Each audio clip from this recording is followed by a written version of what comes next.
Hello student. Chapter पढ़ रहे थे रासायनिक बलगति की, और उसमें लास्ट वीडियो में देखा था दर नियम क्या होता है और दर नियतांक की इकाई क्या होती है। उसके अलावा भी क्रिया की कोटि के बारे में अध्ययन किया था। उसके बाद में आगे बढ़ते हैं। आज का टॉपिक है फर्स्ट कि अणुसंख्यता क्या होती है, जिसको आणविकता बोलते हैं या मॉलिक्युलरिटी बोला जाता है। देखो, अणुसंख्यता का मीनिंग क्या होता है। कोई भी रासायनिक अभिक्रिया में जितने अणु आयन परमाणु भाग लेते हैं, जो किसकी रस समीकरण मिति को क्या करते हैं, दर्शाते हैं, उसी को क्या बोलते हैं, अणुसंख्यता बोला जाता है। तो इसकी डेफिनेशन होती है कि रासायनिक अभिक्रिया में भाग लेने वाले आयन परमाणु अणु जो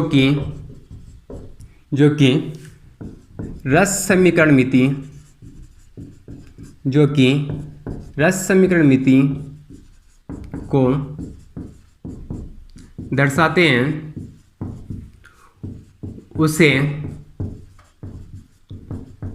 अणुसंख्यता कहते हैं। तो याद रखें कि अणुसंख्यता क्या होती है कि कोई भी रासायनिक अभिक्रिया में भाग लेने वाले आयन परमाणु अणु जो कि रस समीकरण मिति को दर्शाते हैं, उसको क्या बोला जाता है, अणुसंख्यता बोला जाता है। फॉर एग्जांपल, जैसे कि लिया मैंने कोई रिएक्शन लिया A+B और इससे क्या बन रहा है, उत्पाद बन रहा है। अब आपको इसके लिए क्या देखना है, अणुसंख्यता देखना है। तो इसकी अणुसंख्यता कितनी होती है कि देखो इसमें कितने क्रियाकारक अणु हैं, एक तो A का है, एक किसका है, B का। तो इसकी अणुसंख्यता कितनी हो जाएगी, 2 हो जाएगी। इसी प्रकार से लिखा मैंने 2A, इससे भी क्या बन रहा है, उत्पाद बन रहा है। तो इसकी अणुसंख्यता वापस कितनी हो जाएगी, 2 हो जाएगी। इसी प्रकार से मैं ले रहा हूँ कि 2A+B, इससे भी वापस क्या बन रहा है, उत्पाद बन रहा है। तो 2 तो यहाँ पर किसके मोल हैं, A के, और एक किसका है, B का। तो यहाँ पर टोटल अणुसंख्यता कितनी हो जाएगी, इसकी 3 हो जाएगी। इसी प्रकार लिख रहा हूँ मैं 3A, इसके बाद में क्या बन रहा है, प्रोडक्ट। तो इसकी वापस अणुसंख्यता कितनी हो जाएगी, 3। तो याद रखिए कि आपके पास में कितने क्रियाकारी अणु इसमें उपस्थित है, वो इसकी क्या होती है, अणुसंख्यता होती है। उसके बाद में इसके बारे में कुछ पॉइंट याद रखें कि अणुसंख्यता के बारे में देखो, अणुसंख्यता हमेशा क्या होती है, सैद्धांतिक होती है। सैद्धांतिक से मतलब है कि आप डायरेक्ट अभिक्रिया को देखकर पता लगा सकते हो कि इसकी अणुसंख्यता कितनी होती है। लेकिन कोटि में देखा तो कोटि क्या होती है, प्रायोगिक होती है, उसमें डायरेक्ट आप देखकर पता नहीं लगा सकते हैं कि इसकी कोटि क्या होती है। लेकिन अणुसंख्यता में आप ऐसा बता सकते हैं। सेकंड होता है कि जो अणुसंख्यता होती है, इसका मान कभी भी शून्य नहीं होता है, ये हमेशा क्या होती है, पूर्णांक में होती है। तो सेकंड पॉइंट है, इसका मान कभी भी शून्य नहीं होता है, यह हमेशा पूर्णांक में होती है। पूर्णांक से मतलब जैसे कि 1 हो गया, 2 हो गया, 3, ओके। इस प्रकार से क्या होता है, अणुसंख्यता होती है।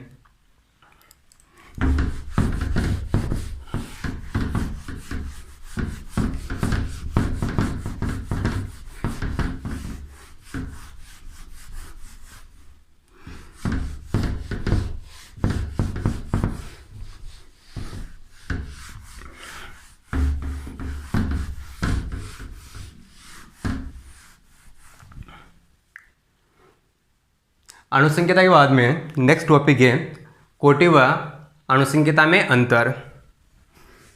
नेक्स्ट टॉपिक है कोटि व अणुसंख्यता में अंतर।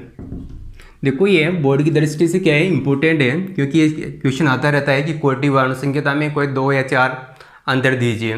तो इसके दोनों में अंतर देखने हैं। पहले क्या करोगे, एक तरफ लिखो कोटि और एक तरफ क्या लिखोगे, अणु संख्यता। पहले तो कोटि देखो क्या बताया था मैंने कि कोई भी रासायनिक अभिक्रिया होती है उसकी दर किस पर निर्भर करती है, उसके क्रियाकारकों की सांद्रता पर। और जो क्रियाकारक की सांद्रताओं की घातों का योग होता है उसको क्या बोला था, कोटि बोला था। तो यहाँ पर फर्स्ट डिफरेंस है, क्या लिख सकता हूँ मैं कि सांद्रताओं की घातांकों का योग, घातांकों का योग ही क्या होती है, कोटि होती है। इसी प्रकार से अनुसंख्यता क्या होती है कि अभिक्रिया में भाग लेने वाले आयन परमाणु अणु की संख्या क्या कहलाती है, अनुसंख्यता कहलाती है। सेकंड क्या होता है कि जो कोटि होती है क्या होती है, प्रायोगिक होती है। क्या होती है, प्रायोगिक निकाली जाती है, जबकि अनुसंख्यता क्या होती है, सैद्धांतिक होती है। इसके अलावा थर्ड कि जो कोटि होती है ये क्या हो सकती है, ऋणात्मक हो सकती है, धनात्मक हो सकती है। तो इसका मान ऋणात्मक व धनात्मक व शून्य हो सकता है, लेकिन जबकि अनुसंख्यता हमेशा क्या होती है, धनात्मक होती है। क्या होती है, धनात्मक होती है, कभी भी ऋणात्मक नहीं होती है, न इसका मान क्या होता है, शून्य भी नहीं होता है। इसके अलावा फोर याद रखें कि कोटि क्या हो सकती है, भिन्नात्मक हो सकती है। क्या हो सकती है, भिन्नात्मक हो सकती है, जैसे कि 1.5 2.5 ऐसा कुछ पॉसिबल है। जबकि अनुसंख्यता यह भिन्नात्मक नहीं होती है।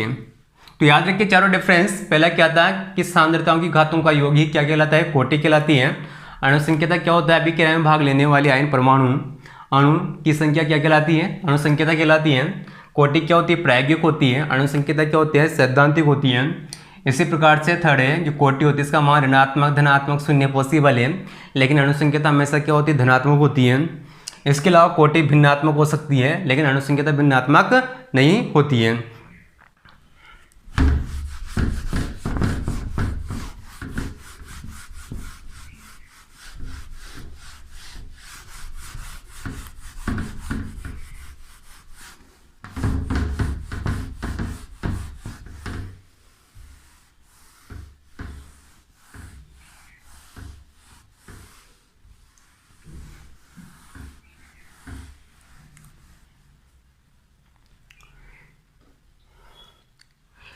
कोटि व अनुसंख्यता में अंतर के बाद में नेक्स्ट टॉपिक है छद्म प्रथम कोटि की अभिक्रिया।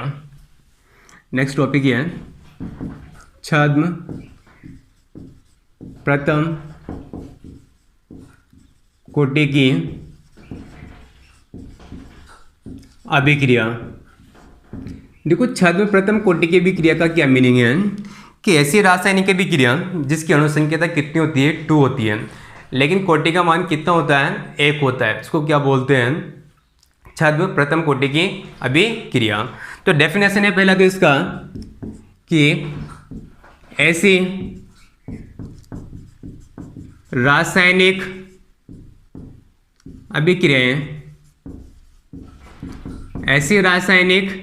अभिक्रियाएं जिनकी अनुसंख्यता 2 होती है, परंतु कोटि का मान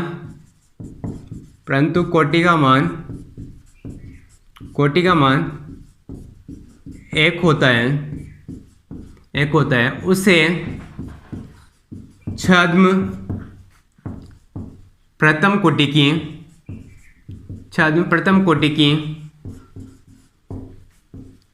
अभिक्रिया कहते हैं। तो छद्म प्रथम कोटि की अभिक्रिया क्या होती है, जिनकी अनुसंख्यता कितनी होती है, 2 होती है, और कोटि कितनी होती है, 1 होती है। उसको क्या बोलते हैं, छद्म प्रथम कोटि की अभिक्रिया। फॉर एग्जाम्पल, इस इसका एग्जाम्पल लेते हैं। पहला एग्जाम्पल इसका एस्टर का जल अपघटन।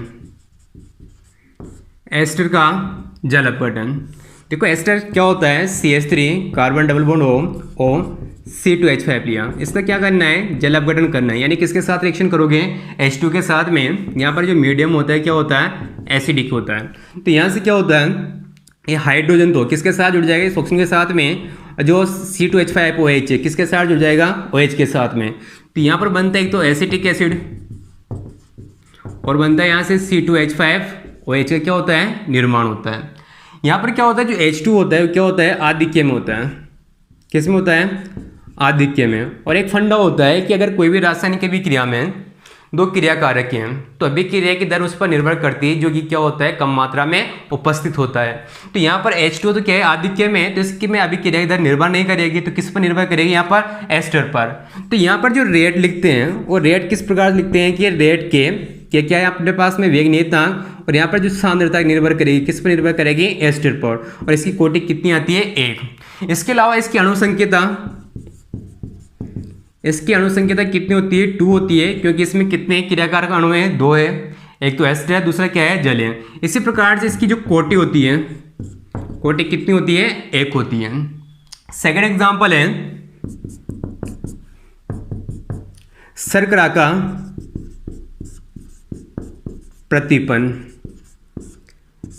देखो शर्करा का प्रतिपन क्या होता है, ये शर्करा का फॉर्मूला होता है C12H22O11। वापस क्या करोगे, जल के साथ में रिएक्शंस करोगे, इसके साथ भी। तो यहाँ पर क्या बनता है, एक तो बनता है C6H12O6 ग्लूकोज, वापस क्या बनता है, फ्रक्टोज, यानी उसका फॉर्मूला क्या होता है, C6H12O6। जब यहाँ पर देखोगे तो यहाँ पर भी जल किस में होता है, आधिक्य में। किस में होता है ये, आधिक्य में। तो अब इसी बात जो रेट निर्भर करेगी किस पर निर्भर करेगी, शर्करा की सांद्रता पर। तो इसके लिए जो रेट लिखते हैं तो रेट किस प्रकार लिखते हैं, रेट के वापस क्या लिखोगे, शर्करा की सांद्रता, और इसकी पावर कितनी लगाओगे, 1।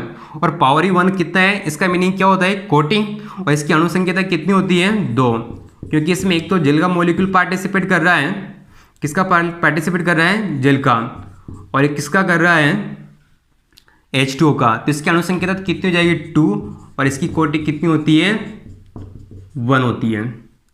तो याद रखें कि छद्म प्रथम कोटि की अभिक्रिया क्या होती है, ऐसी रासायनिक अभिक्रिया जिनकी अणुसंख्यता कितनी होती है, 2 होती है, परंतु कोटि का मान कितना होता है, 1 होता है। उसको क्या बोलते हैं, छद्म प्रथम कोटि की अभिक्रियाएं कहते हैं। एग्जाम्पल याद रखें, एस्टर का जल अपघटन किस प्रकार से हुआ था, और इसको क्यों छद्म प्रथम कोटि की अभिक्रिया बोल रहे हैं, क्योंकि यहाँ पर कितने क्रियाकारी अणु है, 2 हैं, लेकिन जो अभिक्रिया की दर है किस पर निर्भर कर रही है, ओनली एस्टर की सांद्रता पर निर्भर कर रही है। इसी प्रकार से शर्करा का प्रतिपन है, तो यहाँ पर भी जो रेट निर्भर कर रहे हैं किस पर निर्भर कर रही है, शर्करा की सांद्रता पर, जबकि यहाँ पर किस पर कर रहा था, एस्टर की सांद्रता पर।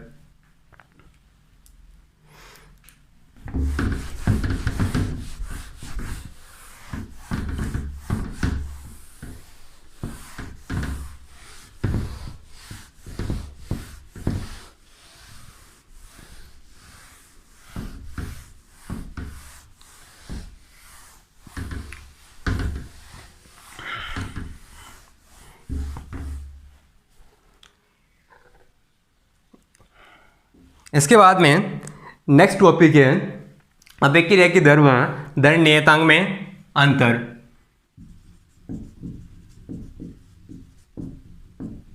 अभिक्रिया की दर व दर नियतांक क्या होता है कि में अंतर। एक तरफ क्या लिखोगे, अभिक्रिया का दर यानी कि रेट ऑफ रिएक्शंस, और एक तरफ रेट कांस्टेंट यानी कि दर नियतांक यानी कि रेट कांस्टेंट लिखोगे, जिसको किसे डिनोट करते हैं, के द्वारा। देखो अभिक्रिया की दर क्या होती है, मैंने बताया था आपके पास में समय के साथ जो सांद्रता में परिवर्तन होता है उसको क्या बोला जाता है, रेट ऑफ रिएक्शंस। और रेट कांस्टेंट क्या बोलते हैं कि अगर आपके पास में जितने भी क्रियाकारी अणु होते हैं उनकी सांद्रता को कितना मान लो, आप इकाई मान लो, तो जो अभिक्रिया की दर होती है उसी को क्या बोलते हैं, रेट कांस्टेंट यानी कि दर नियतांक बोला जाता है। तो अभिक्रिया की दर क्या होती है, समय के साथ सांद्रता में परिवर्तन की दर क्या कहलाती है? अभिक्रिया की दर कहलाती है। जबकि रेट कांस्टेंट क्या होता है? यदि क्रियाकारक अणुओं की सांद्रता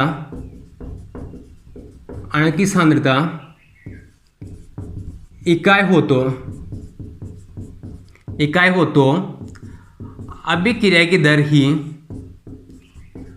वेग नियतांक के कहलाता है। ओके, उसके बाद में सेकंड देखो, रेट ऑफ रिएक्शन यानी कि अभिक्रिया की दर, इसकी इकाई क्या होती है? इसकी इकाई बताई थी मैंने कि मोल लीटर इनवर्स, और क्या बताया था? Second inverse. लेकिन रेट कांस्टेंट की इकाई क्या होती है? अभिक्रिया के अकॉर्डिंग क्या होती रहती है? चेंज होती रहती है। जैसे कि मान लिया कोई अभिक्रिया प्रथम कोटि की है तो इसकी इकाई अलग होगी, शून्य कोटि की है तो इसकी इकाई क्या होगी? अलग होगी। तो यहाँ पर अपने पास में जो इकाई है, इकाई किस पर निर्भर करेगी? अभिक्रिया पर। अभिक्रिया पर आपके पास में क्या होगा? अगर अभिक्रिया चेंज होगी है तो आपके पास में क्या होगा? इकाई भी चेंज हो जाएगी। इसके बाद में थर्ड याद रखें कि जो रेट ऑफ रिएक्शन होती है इसकी दर समय के साथ में क्या होती रहती है? कम होती रहती है। तो इसकी दर समय के साथ क्या होती है? परिवर्तित होती है।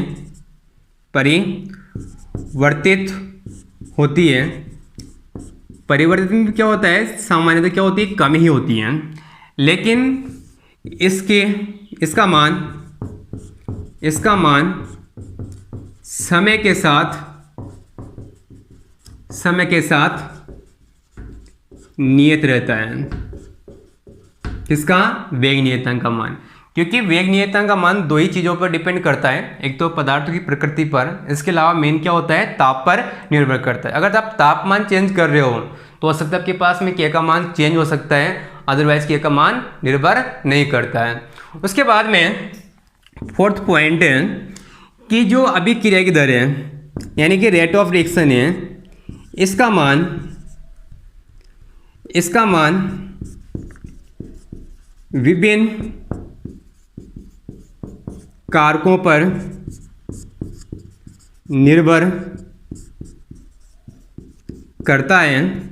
जैसे कि सांद्रता है, ताप है, क्रियाकारक उत्पाद की प्रकृति पर निर्भर करता है, उत्प्रेरक क्या होता है? विकिरणों का प्रभाव है, पृष्ठीय क्षेत्रफल, इन सभी फैक्टर पे क्या करता है? अभिक्रिया की दर निर्भर करती है। जबकि इसका मान पदार्थों की प्रकृति व ताप पर निर्भर करता है। तो याद रखिए चारों डिफरेंस कि अभिक्रिया की दर व दर नियतांक में क्या अंतर होता है। फर्स्ट क्या होता है? इसके समय के साथ में सांद्रता में जो परिवर्तन की दर होती है उसको क्या बोलते हैं? अभिक्रिया की दर बोला जाता है। रेट कांस्टेंट क्या होता है? यदि क्रियाकारक अणुओं की सांद्रता कितनी मान ले? इकाई मान ले, तो जो आपके पास में अभिक्रिया की दर होती है वही क्या होती है? वेग नियतांक होती है। इसी प्रकार से इकाई रेट ऑफ रिएक्शन की क्या होती है? Mole litre inverse second inverse होती है। जबकि इसकी इकाई क्या करती है? अभिक्रिया पर निर्भर करती है। अगर आपके पास में शून्य कोटि की अभिक्रिया है तो इसकी इकाई क्या होगी? चेंज होगी। प्रथम कोटि की तो इसकी इकाई क्या होगी? अलग होगी। इसी प्रकार से रेट ऑफ रिएक्शन क्या होता है? आपके पास में समय के साथ में क्या होता है? कमी आती है, जबकि इसका मान क्या होता है? नियत होता है। इसी प्रकार से फोर्थ है कि जो अभिक्रिया की दर होती है ये विभिन्न कारकों पर निर्भर करती है, जबकि इसका मान किस पर निर्भर करता है? पदार्थों की प्रकृति। इसके अलावा किस पर निर्भर करता है? तापमान पर निर्भर करता है।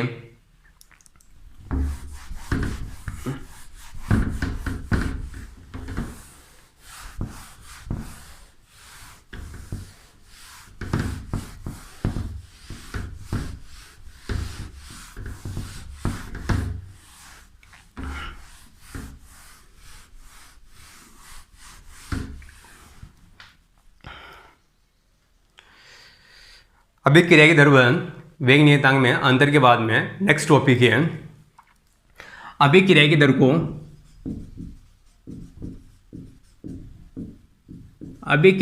को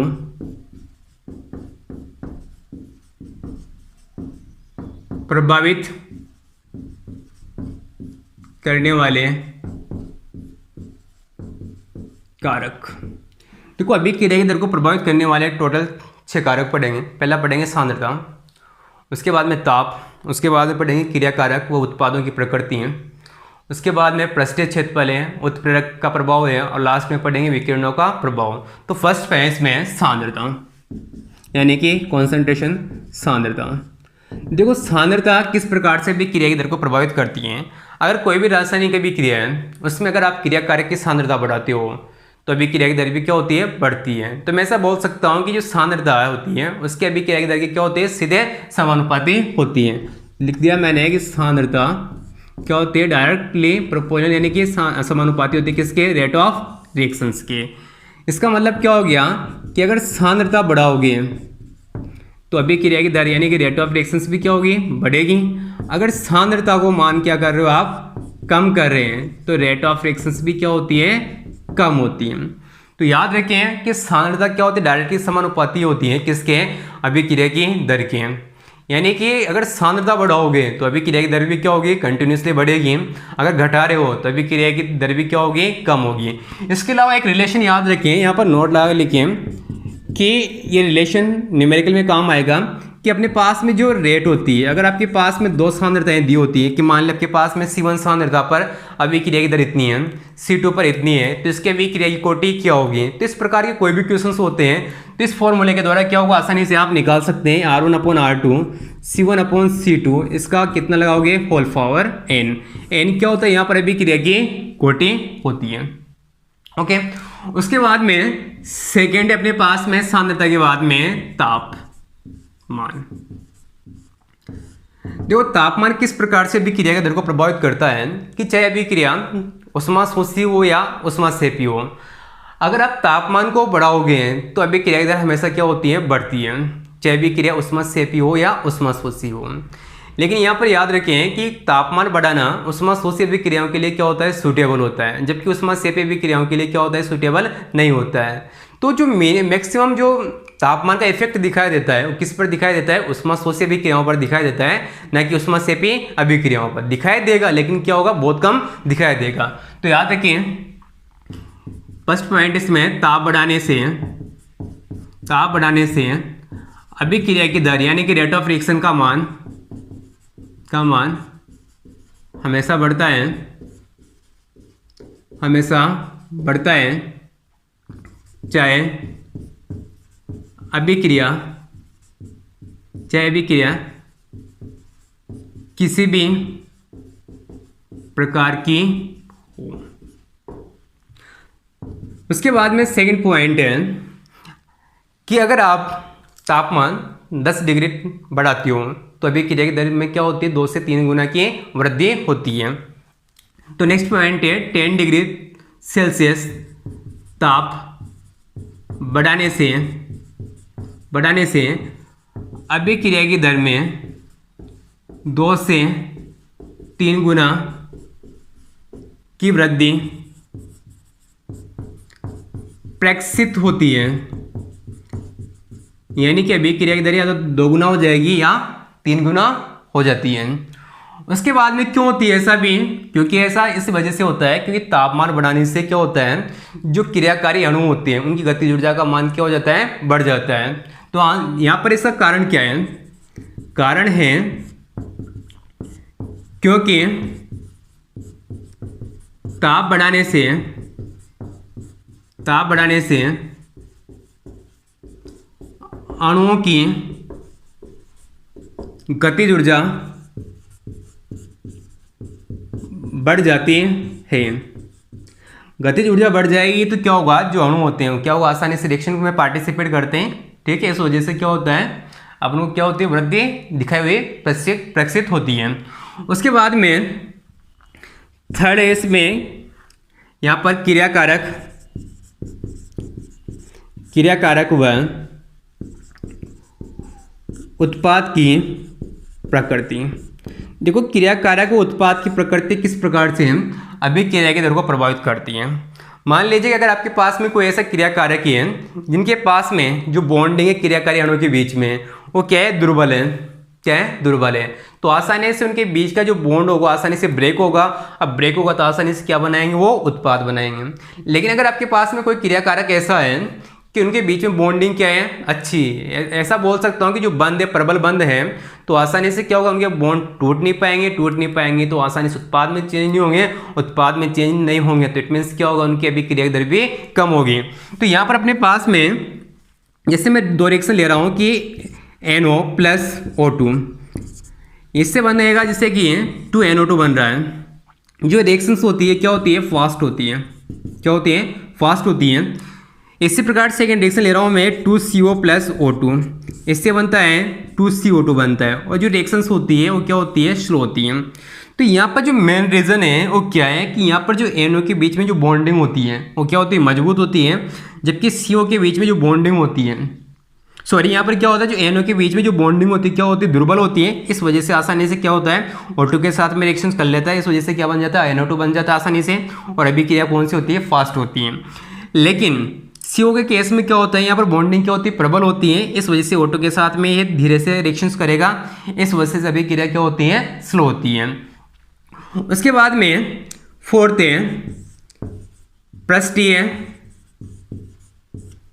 क्षेत्रफल। पृष्ठीय क्षेत्रफल किस प्रकार से प्रभावित करेगा। देखो पृष्ठीय क्षेत्रफल है, जितना ज़्यादा आपके पास में कोई भी क्रियाकारक को, मैं ऐसा बोल सकता हूँ कि कोई क्रियाकारक है, अगर उसको जितना ज़्यादा क्षेत्रफल मिलेगा अभिक्रिया करने के लिए, तो अभिक्रिया की दर भी क्या होती है, ज़्यादा होती है। तो क्षेत्रफल बढ़ने से, क्षेत्रफल ज़्यादा होने से अभिक्रिया की दर भी क्या होती है, बढ़ती है।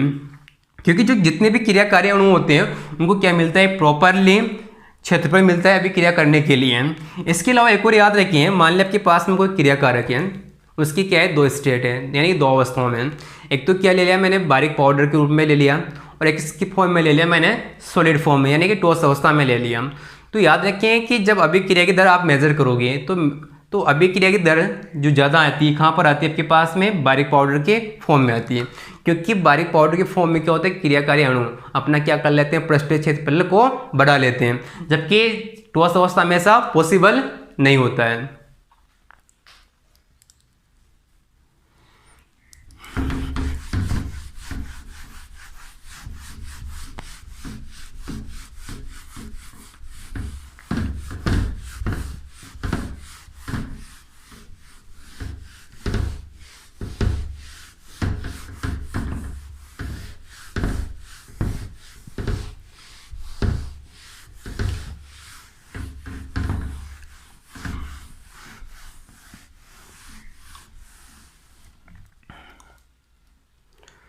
उसके बाद में नेक्स्ट कारक है उत्प्रेरक का प्रभाव।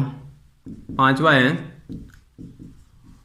उत्प्रेरक का प्रभाव।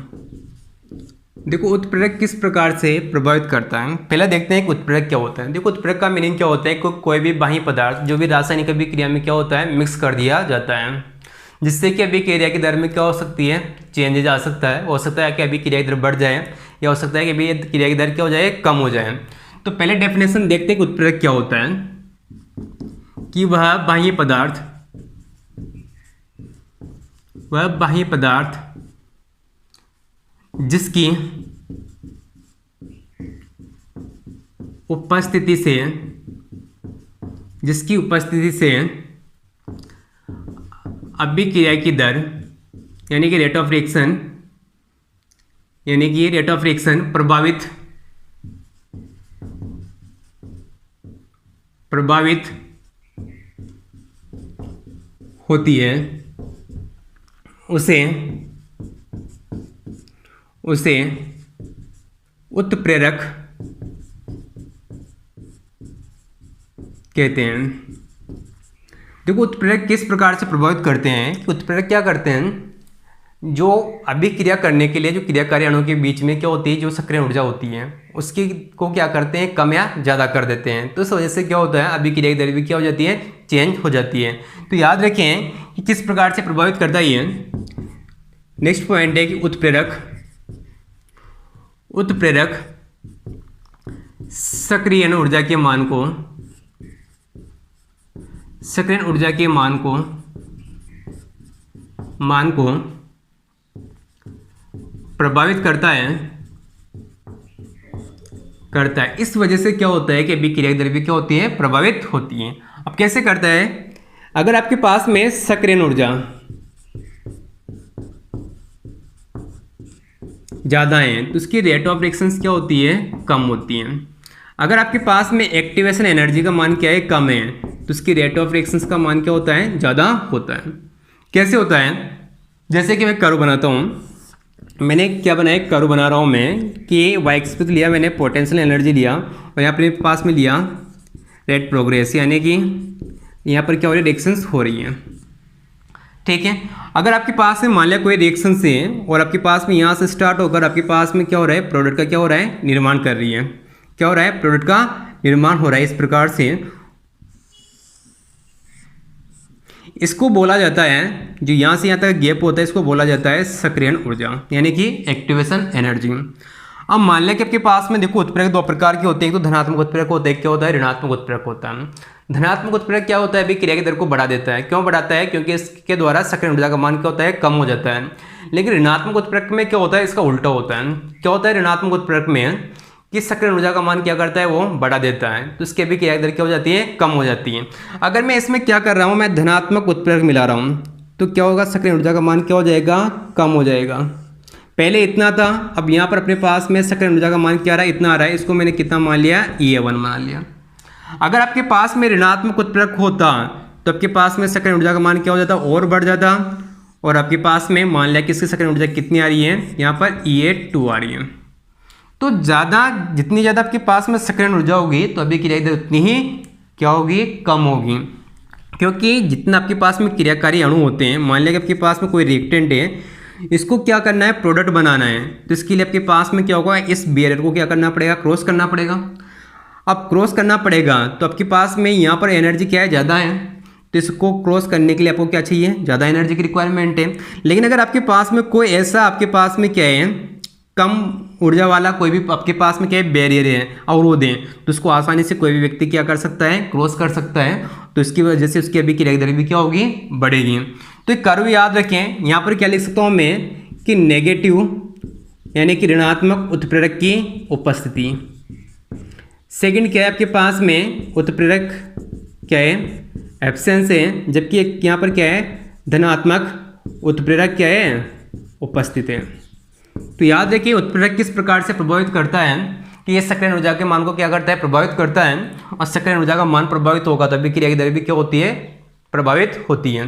इसके अलावा एक और पॉइंट भी यहाँ से याद रखिए, देखो अगर मैं यहाँ तापमान बढ़ा दूँ तो क्या सक्रियण ऊर्जा पर कोई प्रभाव पड़ेगा, तो नहीं पड़ता है। तो इसको आप नोट भी कर ले कहीं पर कि कभी भी ताप परिवर्तित करने से सक्रियण ऊर्जा के मान में कोई परिवर्तन नहीं होता है। जो सक्रियण ऊर्जा परिवर्तित होती है किसकी वजह से होती है, हमेशा उत्प्रेरक की वजह से प्रभावित होती है, ना कि ताप के द्वारा प्रभावित होती है। उसके बाद में नेक्स्ट पॉइंट अपने पास में प्रभाव करने वालों में 6 है विकिरणों का प्रभाव।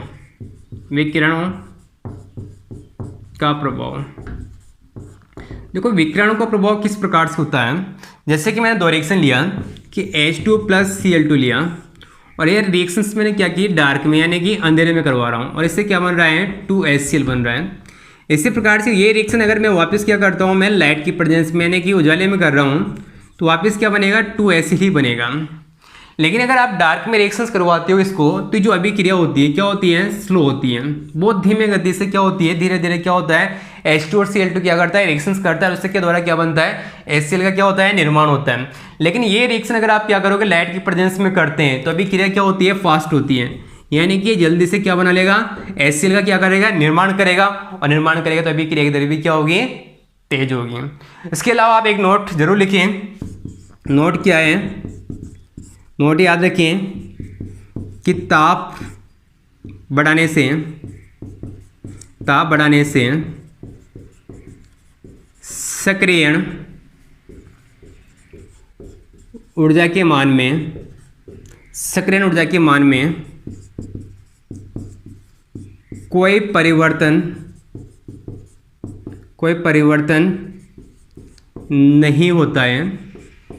अर्थात क्या हो जाएगा कि तापमान बढ़ाने से सक्रियण ऊर्जा पर कोई इफेक्ट नहीं पड़ रहा है। इट मीन्स क्या होगा कि सक्रियण ऊर्जा ताप पर निर्भर नहीं कर रही है, अर्थात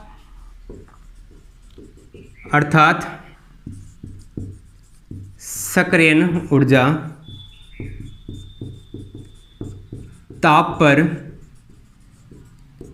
निर्भर नहीं करती है।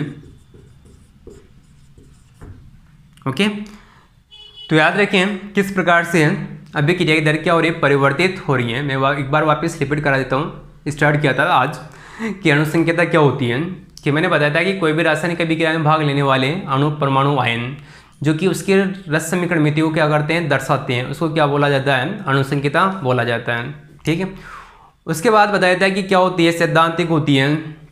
इसके अलावा इसका मान शून्य नहीं हो सकता है, ऋणात्मक भी नहीं होता है, हमेशा क्या होता है, पूर्णांक में होते हैं, धनात्मक इसका क्या होता है, मान होता है।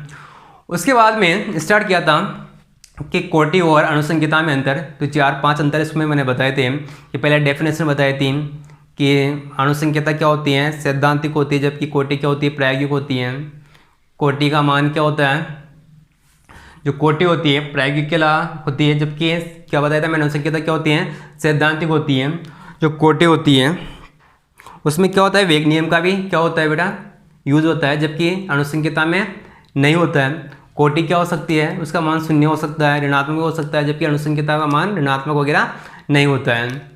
उसके बाद बताया था मैंने छद्म प्रथम कोटि की अभिक्रिया, क्या बताया था, जिसकी अणुसंख्यता कितनी होती है, 2 होती है, और कोटि कितनी होती है, 1 होती है, उसको क्या बोला जाता है, छद्म प्रथम कोटि की अभिक्रिया। उसके बाद में 2 एग्जाम्पल बताए थे मैंने कि एक तो एस्टर का जल अपघटन बताया था, दूसरा क्या बताया था मैंने, शर्करा का प्रतिपन बताया था। दोनों में क्या था, जो रेट आ रही थी किस पर डिपेंड कर रही थी, एक में तो एस्टर पर डिपेंड कर रही थी, दूसरे में किस पर डिपेंड कर रही थी, शर्करा के मॉलिक्यूल्स पर डिपेंड कर रही थी, या उसकी सांद्रता पर निर्भर कर रही थी। H2O पे क्यों निर्भर नहीं कर रही थी, क्योंकि H2O क्या होता है, आधिक्य में होता है, और हमेशा जो भी क्रिया की दर होती है किस में निर्भर करती है, जो लिमिट क्वांटिटी में होता है। उसके बाद में पढ़ा था अभी क्रिया की दर व वेग नियतांक में अंतर, 4 अंतर देखे थे, पहले डेफिनेशन देखी थी। उसके बाद बताया था कि मैंने अभी क्रिया की दर की इकाई क्या होती है, मोल, लीटर इनवर्स, सेकंड इनवर्स होती है, जबकि जो रेट कांस्टेंट होता है उसकी इकाई कुछ नहीं होती है, वो क्या करती है, कोटि पर निर्भर करती है। उसके अलावा बताया था मैंने कि जो अभी क्रिया की दर होती है समय के साथ में क्या होती रहती है, परिवर्तित होती रहती है, जबकि वेग नियतांक क्या होता है, समय के साथ में क्या रहता है, नियत रहता है। उसके अलावा लास्ट में डिस्कस किया था एक पॉइंट और कि अभिक्रिया की दर विभिन्न कारकों पर निर्भर करती है, जिसको मैंने अभी बताया, पूरा आपको एक्सप्लेन किया किस प्रकार से निर्भर करती है। जबकि रेट कांस्टेंट यानी कि दर नियतांक 2 चीज़ों पर निर्भर किया था, एक पदार्थों की प्रकृति पर और तापमान पर। मेनली किस पर निर्भर करता है, ये ताप पर ही निर्भर करता है। उसके बाद में स्टार्ट किया था कि अभिक्रिया की दर को प्रभावित करने वाले कारक, पहला देखा सांद्रता बढ़ाने के साथ साथ क्या हो रहा था, अभिक्रिया की दर भी बढ़ रही थी। उसके बाद एक रिलेशन बताया था मैंने, R1/R2 = C1/C2, इसका होल पावर कितना था, n था, तो वो रिलेशन तुम्हें याद रखना है। उसके बाद में तापमान चाहे अभिक्रिया किसी भी टाइप की हो, चाहे उष्मा शोषी हो या उष्मा सेपी हो, अभिक्रिया की दर क्या होती है, हमेशा बढ़ती है। उसके अलावा सेकंड पॉइंट बताया था मैंने कि 10 डिग्री यानी कि 10 डिग्री तापमान बढ़ाने से अभिक्रिया की दर क्या होती है, 2 से 3 गुना बढ़ जाती है। क्यों बढ़ जाती है, क्योंकि अणु की गतिज ऊर्जा क्या हो जाती है, बढ़ जाती है। उसके बाद में थर्ड बताया था मैंने, थर्ड था क्रियाकारक व उत्पादों की प्रकृति, क्या बताया था मैंने इसमें, अगर उनके बीच में बॉन्डिंग कैसी नहीं है, अगर स्ट्रॉन्ग बॉन्डिंग है तो अभिक्रिया दर क्या होगी, कम होगी, अगर वीक बॉन्डिंग है तो अभिक्रिया दर क्या होगी, ज़्यादा होगी। उसके बाद में डिस्कस किया था कि पृष्ठीय क्षेत्रफल बताया था मैंने कि क्षेत्रफल ज़्यादा होगा तो अभिक्रिया दर भी क्या होगी, बढ़ेगी। इसके अलावा अगर आपके पास में कोई क्रियाकारी अणु सॉलिड में यानी कि ठोस अवस्था में और किस में, बारीक पाउडर की फॉर्म में, तो बारीक पाउडर की फॉर्म में क्या होता है, पृष्ठीय क्षेत्रफल बढ़ने की वजह से अभिक्रिया की दर भी क्या होती है, बढ़ती है। उसके बाद में उत्प्रेरक बताया था कि उत्प्रेरक में क्या होता है कि कोई भी बाह्य पदार्थ जिससे कि अभिक्रिया की दर क्या होती है, परिवर्तित हो जाती है, हो सकता है बढ़ जाए या घट जाए, क्योंकि उत्प्रेरक 2 प्रकार के होते हैं, तो धनात्मक उत्प्रेरक होता है और एक ऋणात्मक उत्प्रेरक होता है। उसके अलावा याद रखें कि उत्प्रेरक किस प्रकार से प्रभावित करते हैं, क्योंकि उत्प्रेरक क्या करते हैं, सक्रिय ऊर्जा को प्रभावित कर देते हैं, इस वजह से क्या होता है, अभिक्रिया की दर भी प्रभावित हो जाती है। और इसके अलावा आपके पास में कर्व याद रखें किस प्रकार से एक्टिवेशन एनर्जी का मान आता है, जितनी ज़्यादा एक्टिवेशन एनर्जी होगी उसके अभिक्रिया दर उतनी क्या होती है, कम होती है। इसी प्रकार लास्ट था विकिरणों का प्रभाव, कोई अभिक्रिया अगर आपके पास अंधेरे में हो रही है तो अभिक्रिया क्या होती है, धीमे से होती है, लेकिन अभिक्रिया क्या हो रही है आपके पास में, उजाले में या प्रकाश की उपस्थिति में होती है, तो कोई अभिक्रिया क्या होती है, तेज गति से संपन्न होती है। उसके बाद में एक नोट बताया था मैंने कि तापमान बढ़ाने से सक्रिय ऊर्जा का मान में कोई प्रभाव नहीं पड़ता है, अर्थात क्या बोला था मैंने कि सक्रिय ऊर्जा तापमान पर निर्भर नहीं करती है। तो याद रखें, ये इंपॉर्टेंट पॉइंट है, बहुत सी बार पूछा गया है, ठीक है।